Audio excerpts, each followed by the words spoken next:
Yes, there is again a question from Germany, from Turkish Jaman. Yes. The king of Saudi Arabia is said to be working to bring the Muslims together and make them an ummah again. What is Huzur's opinion in this regard? It's a news to me. And I'm amazed how he would be able to do it. Because if he would do it, at least we can be sure that Ahmad sallallahu alaihi wasallam was given no knowledge of it. While he was given the knowledge of all important things till the end of the time. Because he was the last law-bearing prophet of all the prophets. And his age extended till the doomsday. And he was informed of all the important events which would happen to his ummah or the people around, the whole world in fact. And he doesn't mention that the king of Saudi would bring Muslims together. Amazing, you know. The Turkish people know it and he didn't know it. And secondly, how would he? Once this question was asked of me by an Albanian in Germany, that what about Saudi Arabia being the center of Islam once again and bringing all the world of Islam together under one banner?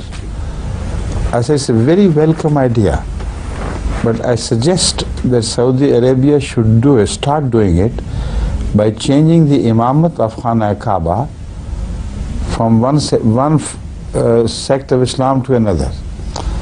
So it would be a very good example of a genuine effort to bring the world of Islam together, for him to invite Khomeini to lead the Hajj prayer in Saudi Arabia. And then invite some Maliki from Africa or Maulana Noorani from Pakistan. And similarly, he should go on changing an Ismaili from the Ismaili sect and Alawi from Syria or somewhere, you know, and show them this is how the unification can take place. We offer the seat of Khana Ka'bah to each sect by turn. I said, when they start doing it, call me.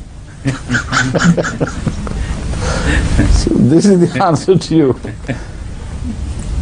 In fact, the first answer is quite sufficient. If it was possible, if at all it were possible, it is impossible that Hazrat Muhammad Rasulullah sallallahu alaihi wasallam had no knowledge of it. And the knowledge he had was so different. When he spoke of the levians of Islam, in Islam, sects being created, whenever he spoke on these things, questions were asked. At one time, the questioner addressed Rasulullah and said, you are telling us of these fitnas, the great trials in the world of Islam and the Muslims splitting into this and that and that. Do you mean this ummah would be destroyed and annihilated? Because the picture he created, he painted, was so gloomy. The companions received the impression that he is talking that Islam would come to this end. Hazrat sallallahu alaihi wasallam stood up in great, majesty and spoke with such passion and enthusiasm in answer to this question. How can a people be destroyed at whose beginning I am and at whose end Masih ibn Maryam would appear? We saved in these two things, like a book is bound in two cardboards to protect the papers from destroying. So he presented a similar picture. He said, how can this ummah be destroyed? I am at the beginning and Masih ibn Maryam is at the end. He didn't say Prince King of Saudi Arabia would be at the end. He and all others, prior to the advent of Messiah, are described as those who have actually destroyed Islam, who couldn't save it from split and further split and division and mutual animosities. So these are the people who are responsible. How could they save? So I hope your friends will understand this and be convinced. Please.